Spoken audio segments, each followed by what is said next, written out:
Some have called showrunner and novelist Simon Rich one of the funniest writers in America right now, and he has a new television show that just aired on TBS called Miracle Workers. Guys, it's starring Harry Potter, Daniel Radcliffe, and Steve Buscemi. We've got all these A-list movie stars coming to television, and we are reviewing the pilot right now.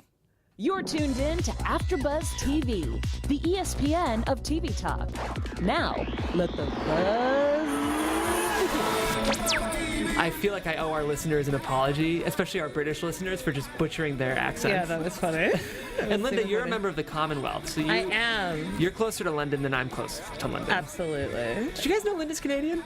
I think they did. I feel like I sneak it in every week. Every week or so. Every week or so. Yeah. That is the voice of Linda Antwi, guys, and my name is Jeff Graham. We are your TV pilot review crew, and we are here every week, guys, reviewing pilots. To be clear, we're not an after show. We are a TV pilot review show, and I am with the unparalleled and brilliant Linda Antwi. Hi, guys. Welcome back. We're so happy to have you. As I mentioned at the top, guys, we're covering TBS's new quirky show, Miracle Workers. It's kind of a workplace comedy as if the workplace were set in heaven and the CEO were God. That is correct. It's kind of a good description, wasn't it? Yeah, it's a very accurate description. We will be watching a trailer for the show in just a minute, but before we do, Linda got me all excited because like 30 seconds before we went live, she told me that we have some Twitter fans. Yeah, we have a super fan, Andrew. I wanted to shout him out. Andrew Geksky. He is a writer. He stumbled across our show last week, and what was interesting about our Twitter exchange was in the beginning, I think he was a little upset with me not liking the PF 15, whatever it's called, the one I hated last week. The one that's spelled just like penis. Yes. But we ended up like going back and forth, and he actually gave me a really, really good suggestion that I think we should probably try. He told me to watch a show, and I am losing the name of it right now, but I will pull it up in a moment. But he's basically saying it's like The Detour. Oh, yeah, on TBS, right? It's Samantha Bee's husband. Jason Jones? Is Jason that right? Jones, yeah. I've never seen it. And then we had the EP jump in from that show, Brennan Schnarf? Bronner Schnarf. Yes, from that show. Cool. Jump in and say, yeah, you definitely have to watch The Detour. So Okay. I'm being open-minded, and thank you for tuning in, Andrew. It's I've heard awesome. really, really good things about The Detour. I think that pilot dropped before this show existed, so it kind of did fly off my radar. But I will say, TBS has great comedies. I love Angie Tribeca, The Last OG, which we covered. Yes. Tracy Morgan and Tiff Had in their prime. Tiffany Haddish is who I'm referring to, and I say Tiff Had. I love a good nickname, you guys. People are already annoyed by me. Let's get into our coverage. Before we discuss Miracle Workers, which is another TBS comedy, we are going to watch the trailer right now. God, I know it's been a rough few thousand years, but you've still got a lot of fans down there. Do you know how long it's been since someone sacrificed a ram to me? I thought that grossed you out. You know, it did, but at the same time, there was something nice about it. So what's your job, Craig? I'm surprised. Seems like there's a lot of problems down on Earth. Polar ice caps are melting at a historic rate. Scientists Love the production design. Hoochie mama.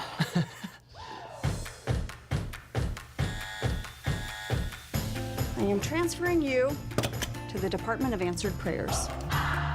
Ooh. I'm Eliza. I'm Craig. Welcome to Answered Prayers. You have arrived just in time. Earnest trailer. Prayers received. We have to answer all those prayers. I generally try and shoot for 3, 4 a day. Although, now that I've got you, a teammate, there's no telling what we can do. I'm thinking 5, 6, maybe as many as 6. Anyway, big day ahead of us. Here's to the team. Cheers.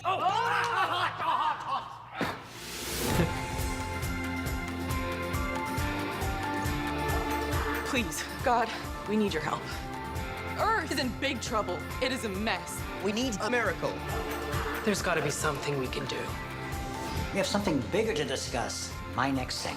Is it a new planet? This here is a restaurant. What? This is fascinating. The game begins. Let's do this. Sorry, did you just put those glasses on just so you could take them off? I think I'm watching a Sundance trailer. got a feeling a lot of things are gonna change around here. So I've decided to blow up Earth. Interesting. Good trailer, but not really representative of the show for me. Really? What do you think? I think they took a few of the good highlights. I didn't mind it. It just feels like I got a sort of different tone from the pilot than I did from this trailer. Not that it's bad. I think this is a very marketable trailer. I think this is a very audience-friendly trailer, which is the goal when you put together marketing materials for your property. So I can see why it is the way it is. But more importantly than the trailer, we got to talk about this show. As I mentioned, Steve Buscemi's playing God as sort of a fratty, midlife crisis CEO who's tired of his job. And we're sort of focused on two low-level employees at the company, played by Daniel Radcliffe and Geraldine Viswanathan, who are whose job it is to answer prayers. And a bet forms in the pilot that becomes a very high-stakes bet, and it's the job of the two of them to convince God to not do something really bad. There you go. Linda, what did you think of this pilot? I actually liked it. I thought it was well written and very smart comedy. I did too. Anything jump out at you in terms of your overall thoughts with the pilot? I was surprised that I liked it. Because at first I thought it was going to be super cheesy. And it almost had like an old school feeling to it. Like I was watching a show from the early 2000s, but I agree. It grew on me. It kind of did have some, like, a lot of those workplace comedies from the, like, Scrubs, The Office. Yes, exactly. Kind of the feel-good quirk of, like, a nice workplace comedy, but with this really bizarre, kind of nihilistic twist, which really excited me. I also really liked this pilot. I kind of feel like this pilot was made for me, though. Simon Rich, who's the creator and showrunner, someone I've really liked for a long time. He's got a lot of funny books. Most of his TV material has actually been adapted from books he's already written. He's kind of a novelist first, but he did write for SNL. Have you seen the show Man Seeking Woman on but FXX? I wrote that. I haven't, but I wrote love it down. that show. And I heard it was a good cult following. It is. It's a very, like, all of his stuff is very, like, niche-y. I think, like, in some ways, this is maybe the most mainstream thing he's done. But he's really interested in dissecting the nature of human behavior, which is, I know that sounds like such a cliche thing to say, but he's interested in the very specific ways that we interact. And he likes looking at that stuff through a very satirical and broad lens, because it's kind of like he combines sketch with story in a way that I think very few people on TV are doing. I agree. I mean, I agree with that thought. What I liked about it, and I wrote it down, I think that when we jump into the God character, how he created the God character and how he's playing out in the pilot, I think is interesting. Well, let's talk about characters real quick for those of you guys watching on our YouTube. We're going to go through our cast list right now. I think two of these actors I'd be very surprised if you didn't recognize. We'll start with, actually, Linda, you take it away. Steve Buscemi, who plays God.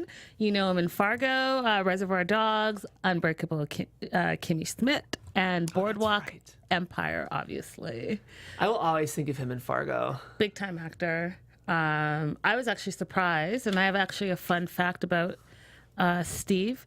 This role was originally cast for Owen Wilson. They had some creative differences with the creator of the show, so they parted ways. And just this past Thursday at the TCAs, the creator said, we had different creative visions for the show and we parted ways. And I'm really excited that I got to work with Steve. Interesting. I wonder if there's a little bit of bad blood between Simon Rich and Owen Wilson. I mean, that's the cookie cutter answer, right? So it sounds to me like creative differences. I feel like in this business, that's never a good thing. Right. Okay, so well, let's keep going. Yeah. Next we have Daniel Radcliffe. Harry Potter. And there you go. You know him from Harry Potter. He plays Craig, which he's a low-level, been at his job too long, angel at Heaven, Inc. You also know him from Two Dope Queens, if you guys follow that podcast and show on HBO now. I love Daniel Radcliffe. It's funny. It's easy for us to put him in a box as being Harry Potter, but he's done a lot of really great stuff. I don't know if you saw the movie Swiss Army Man. I didn't. It's a wild movie. He plays a corpse who farts his way to safety. Which, awesome. It sounds like such a mess of a movie, and it is kind of a messy movie, but it's like it's Paul Dano too, who just, is killing it with wildlife right now. But I have so much goodwill toward Daniel Radcliffe, which I want to talk about in a little bit, but we have some other characters to discuss. Next, we have Geraldine Viswanathan. She plays Eliza, another low-level angel at Heaven Inc. You know her from Blockers, from Emo the Musical, and the hit at Sundance recently, Holla. Holla. Holla. And who's left? And last but certainly not least, and this is like first build, is Karan Soni. You know him as Sanjay. He plays the right-hand man to God. You know him from Deadpool, Brooklyn Nine-Nine. Show we covered the pilot, Bobcat Goldthwai's Misfits and Monsters. And, we covered that. We did. I forgot. Interesting show. I would say that this character is to Dwight Schrute what Michael Scott is. I'm saying this wrong, but he's sort of the Dwight Schrute to God is Michael Scott. Do you guys know what I'm trying to say? I don't. Did you watch The Office? Okay, yep. So Dwight to Michael is this character to God. To God. Yep. That's how I was supposed to say That it. is exactly how He's the assistant to the regional manager of Heaven Inc. Of Heaven I would Inc. say. So you're liking this show, it sounds like. I am. I think it's very smart. I think what I'm really enjoying is watching Daniel Radcliffe. And it's funny, it's so easy for us to put any of these actors who have just played inescapably iconic characters. Like, I would argue that Harry Potter is one of the most influential and pervasive fictional characters of the last 30, 40 years. Big statement. It's hard to argue, huge. you know? Yeah, you're right. It's hard, like, in terms of iconic faces, iconic universes. I mean, to me, he's up there with, like, Darth Vader in terms of, you know, iconicness. I think it'd be really hard for actors to escape that. Yeah. And I think he's doing a really nice job in this show. I have to agree with you. Yeah? Yeah. I feel like he somehow is playing down his character. And even though you might want to pigeonhole him as the Harry Potter, you really do see him as the low level, like, I'm done, I've checked out type of character. For sure. He's playing neurotic really well, which I'm appreciating. I just think it can be really hard for iconic character actors to gracefully exit out of their role and embrace new career opportunities. I think he's done it beautifully. One thing I love about Daniel Radcliffe is when people ask him about Harry Potter, he's enormously grateful for it. Yeah. He talks about it as being the 10 best years of his life, 10 best years of his life. And when people say, are you upset that you might be remembered for this role? He's like, hell no. No, of course not. These movies are great, and this was a great character, and I now have the opportunity to do whatever I want. Whatever he wants. And I think this was a great choice. But I also think Steve as well. Yeah. He's iconic with Boardwalk Empire as well. And so what I want to say about that is I think that Geraldine, who is the relative unknown, is really holding her own against these two power hitters. It's a big job. It's a big job. And in this pilot, I think she nails it. Yeah. And she's almost the screen stealer. I agree with the scene stealer. And what I really liked, and screen stealer, the screen and the scene stealer. Yes. The thing I really liked about her performance too, and this decision to cast a sort of relatively unknown, is that her character on the show is also a relatively unknown. She's kind of green in the world of this office. So I think it's easy for us to associate her being the new girl of the cast because she's also the new girl of the show. So I think the show's well cast. I think it's sharply written. I was laughing a lot. I'd say it's maybe more witty than laugh out loud funny. Yes. But that's okay. Yep. Because I think you can be entertained in more than one way, right? So you don't have to always go for the low-hanging fruit. Right. Which, I think we spend a lot of time talking about where, it doesn't have to be the easy laugh. I think that you can think that your audience and your viewers are intelligent enough to follow along. So just throw it out there and see if they get it. Definitely. So we're going to quickly get into spoilers soon, guys. But before we do, we'll let you know kind of if you like this show, you might like this show. I immediately thought of The Good Place on NBC. I think it's similarly cheery. I think it also explores conundrums around religion in a light way, but also kind of a deeply philosophical way. And I think it sort of has a similar look. Yeah, I agree with that. So, yeah, The Good Place, I put in Man Seeking Woman, The Last OG. Interesting. Pen 15, which I hated, but the same idea. The Detour, People of Earth, and God Friended Me, which we covered as well. People of Earth is, God Friended Me, good call. Yeah, I think if you like, this is sort of a PG show. I was surprised by how kind of tame this show was. I think it's I think if you're easily offended by religion, this might not be the show for you because I think this is a kind of a casual and even satirical look at religion, but I don't think it's necessarily offensive. I just think if you're easily offended, stay away.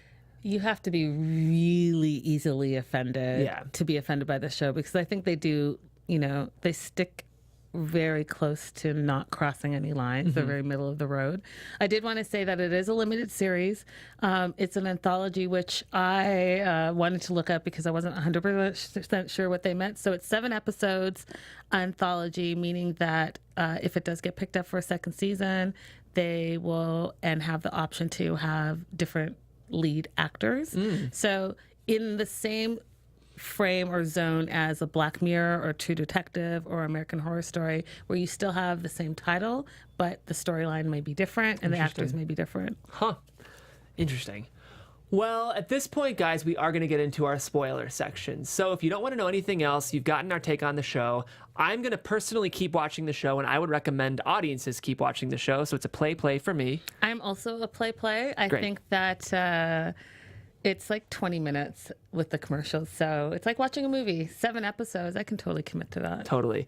And before we get into a spoiler section, we want to let you know a little bit more about our network. Yes. Guys, before we move on to our next topic, we just wanted to say thank you for making us the ESPN of TV talk. For us to continue to grow, we could use your help. Please make sure that you are subscribing to our YouTube page. Give us a rating on iTunes. 5 stars really, really does help us out. So 5 stars it is. And if you can, leave us a comment. Jeff and I are very active, as well as all of the other shows. So leave a comment and you'll definitely hear back from us. Thank you for being a part of AfterBuzz TV. It has meant so much to us. And we just love it. We're super fans just like you. Well said. We love you guys. And let's face it, all of us love TV. Yep. Help us out. Send us some love. We'll send you love right back. All right, guys, time for that siren. Spoiler alert! Spoiler alert! Spoiler alert! God might blow up the world. I just thought, first of all, God in his what is it? The robe. The robe. Drinking beer, having a midlife crisis. I just loved it. I thought it was hilarious because I think that this is where, and why am I saying the creator's name so bad? Simon. I think this is where Simon, for me, caught me right away because he's creating God. So this is going to be a little religious for some of you, but God created us in his image. And so in here, and in my mind and how I viewed it is that he created this God character in our image where we're like full-heartedly self-centered, narcissistic, kind of overwhelmed by all the news that's going on, so overwhelmed that we can't do anything about it. And we kind of just, if you look at it now, we're all kind of tuning out. If we think about all the things that are happening in the world, we're just tuning out. It's just too much for us. And I thought, that's genius right there. Yeah, I was reading that in the novelized version of this, because again, Simon Rich adapted this from his own material. Yeah. He sort of wanted to think of God as like George W. Bush a little bit, where like even people who really thought George W. Bush was politically idiotic, he's always been described as kind of affable and likable. Like even like people always found themselves kind of like the frat bro you really like to hang out with. If you saw Vice this year, I think Sam Rockwell sort of is giving us the same kind of energy. So I sort of like Steve Buscemi's performance here because it's kind of like I give 0 Fs. Yep. And I'm like bored of my job, which is a really funny take on God. Yeah, all of it is. It's fantastic. It's fantastic. It's funny to hear them kind of describing the dark and nihilistic perils of our world in terms of like logistics. Like I thought this was a really funny take on humanity. Right, which is all part of why I think it's such a smart comedy. It's like turning the mirror on ourselves. Yeah, in particular, I really liked like some of these jokes. Like at the beginning when we see Steve Buscemi looking at this sort of, archetypally religious race car driver guy who's like, praise God, he's giving me everything I need. Yeah, praise God. And they're like, and right after this, his car exploded and he died immediately. Yes. That's just such a Simon Rich turn, and I think this show's going to be full of it. Or with the extinct animals. time to go downgrade, and you see like the dodo and the mammoth and the dinosaur. He's about to scratch out the dog, and all of a sudden it pans over to his coworker. I thought that was hilarious. I think what Simon Rich loves, I loved it too. I think and I really want you to watch Man Seeking Woman. I think you'll love it. Because in a similar way on that show, what Simon Rich does and is really good at is taking these huge concepts that you think would never be able to distill down into something bite-sized, but he'll take something like the existential impossibility of answered prayers and like make it a job. You know, like make it and I think The Good Place does this too. What are the logistics behind these huge questions? And Man Seeking Woman, what he's doing is taking the idea of dating and distilling it down to those concepts. So in one episode of that show, this will be a quick tangent, but a boyfriend has to send a text to his girlfriend, and they treat it like the White House Situation Room, where it's like, what's he going to send? What's he going to send? What's he going to send? Yeah. No, you can't send that text. It'll ruin the relationship. And I just think he's such a smart and observationally funny writer. Which is very kind of similar to what is happening here with the bet, right? Because the bet with the love bet is like the worst impossible prayer request. So I think that that's interesting. I love how the stakes are, not only will the world blow up, but you'll have to eat this worm. Yeah. It's like so stupid. But hilarious. But hilarious. It's like that mix of high and low comedy. Yeah. So you're going to blow up the world if these two don't get together. Or if they do or not, then she's going to eat a live worm and enjoy it. Yeah, it's awesome. Yeah, and the other thing I really like about Simon Rich and this show is even when things get kind of dark or heady, it seems like he really loves his characters.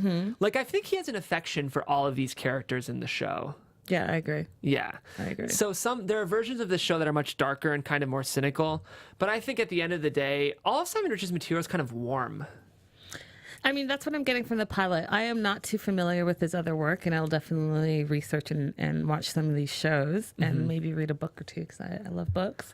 But in this pilot, it does feel like he loves all the characters, and they all play an integral role. Yeah. Yeah.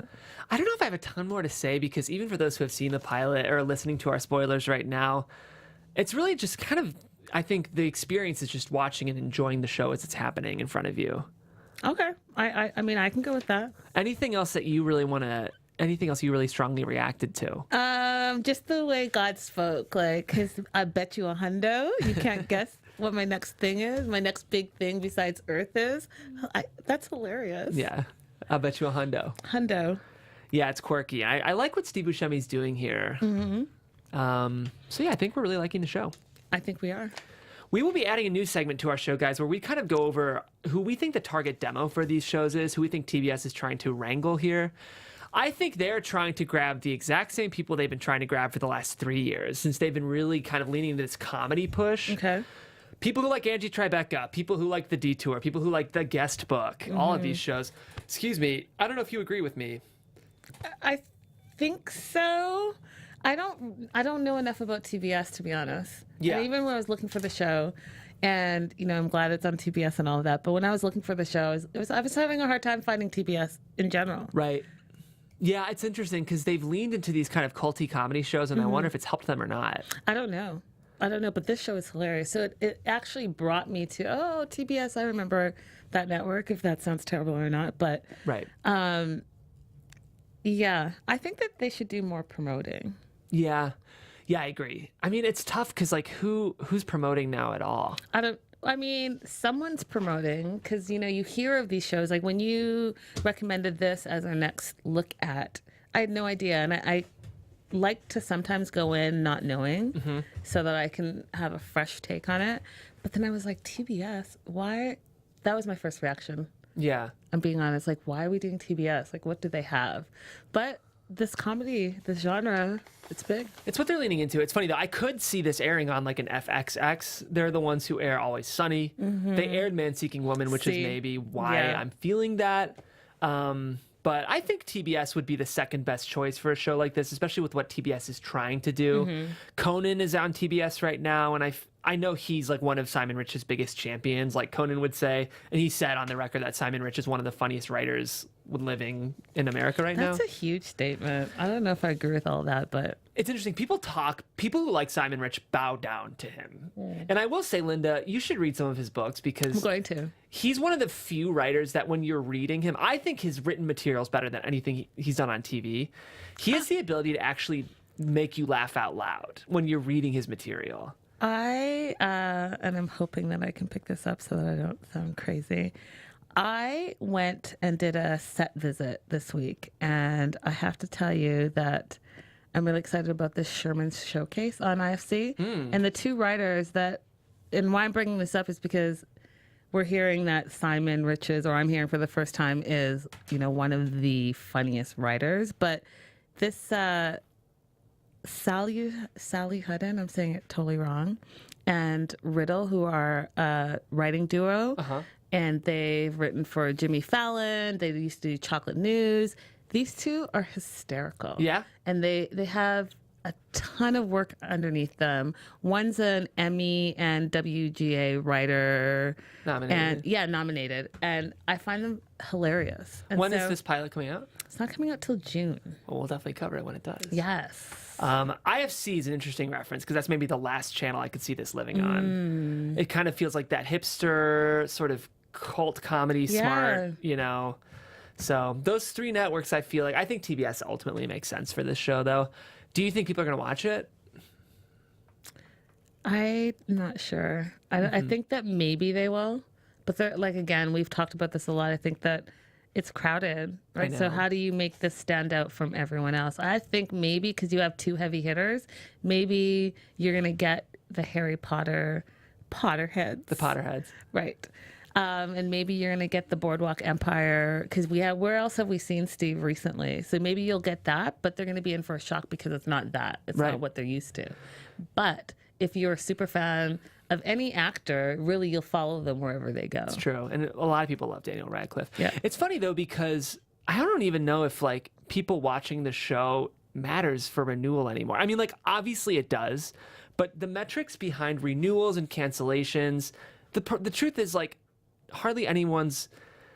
The way audiences and ratings compare to what they were 10 years ago is so different anyway that it's I think a lot of times networks will renew a new show if it's good, even if people aren't watching it. So. And because what happens is people catch on later and they're like, oh, let me go and binge that, and now I love it. Right. And this is totally not have anything to do with, but it really does if you follow my logic. So there's this documentary on Netflix about, and I can't think of the name of it, but you'll probably know as soon as I keep talking about it, where these parents were terrible and the kid gets abducted twice by the neighbor. Oh, abducted in person? Yeah. Oh. Or abducted out in the open? Yes. Abducted in plain sight? Yes. Yeah. So everyone thinks that that's brand new. It's only brand new because it landed on Netflix. That's been around for 2 years. Interesting. So my point is this, yeah, I agree with you. I think that what gets renewed and what doesn't get renewed is different metrics now because they're streaming. And so I can go back and watch something and say, hey, I think this is amazing and I'm going to watch it. And lo and behold, I'm 2 seasons in. Right. Right. And it's popular now. It might not have been popular during its first run. Well, that's how The Good Place is too. And because this has sort of a tonal and thematic similarity to The Good Place, I could see it being beloved. Another thing I think is really smart is they're pitching this as a limited series, which I think makes them much more competitive during awards season. Yep. That's why, American Horror Story, which I would say is a good show, not a great show, but it gets 50,000 Emmy nominations every year because it's not competing against as many shows. So I wonder if TBS is trying to lean into the limited series award strategy to try to get some critical praise. Absolutely there. It's funny though, critics are a little lukewarm on this show. A lot lukewarm. Were you surprised to see that? Yeah, I was very surprised. I had to keep reading how much people hated it. I know. What are we hating exactly? What am I missing? Because I liked it. It's a quality show. And I mean, the ratings, their IMDb ratings, huge, 8 out of 10, which is hard to get. Well, so it's weird. It's mixed. It's one of those shows where I think we're going to have division between audiences and critics, but I will be very excited to see what audiences think of this show. We'll get to that in a minute, but we have to rate the pilot first. Okay. I'm giving this bad boy a 4.1 out of 5. I like that. I'm going to go 3.8. I think it's super solid writing. Yeah, I'm going to go 3.8. Okay, that's pretty good scores from us. I'm not sure if we mentioned this. It did come out yesterday, February 12th, TBS, so definitely check it out. It's free to watch online right now. Yeah, and let us know what you think. I would love to hear what you guys think. And of course, you know we're the Conversation Network. You can always tweet at us, or we love it when you guys are in the comments. We got some nice comments for our Pen 15 coverage last week, so we'll hop in there and respond to you guys. But if you have a hot take on this show, comment below, and you know I'm opinionated. I'll tell you what I think of your comment. Or if you want to reach me on Twitter, you guys can do that at Jeffrey C. Graham. Linda, how about you? Guys, all over social media, Linda's so girly. Hit me up and I'll get back at you. Linda, what else are you covering at the network right now? I am on this only right now. Great. Which We gotta get you on is, something I've else. been on hiatus for all of my other shows. That happens. Yeah. Well, I'm covering The Bachelor, so if you guys, la. if you want to rock the high-low with me, where we can talk about smart American humorism, or we can talk about the most garbage reality television on TV, I'll do that for you. I'll be that guy. Fun fact, I've never seen one episode of The Bachelor. It's Not so one. good. It is so good. It's the best show on TV, Is it? and I'll defend that till my grave. To my grave, whatever. We need to go. Guys, thanks so much for tuning in. We'll see you next week here on TV Pilot Reviews. Bye, guys. Our founder, Keven Undergaro, and me, Maria Menounos, would like to thank you for tuning in to AfterBuzz TV. Remember, we're not just the first, we're the biggest in the world, and we're the only destination for all your favorite TV shows. Whatever you crave, we've got it. So go to AfterBuzzTV.com and check out our lineup. Buzz you later. The views expressed herein are those of the hosts only and do not necessarily reflect the views of AfterBuzz TV or its owners or principals.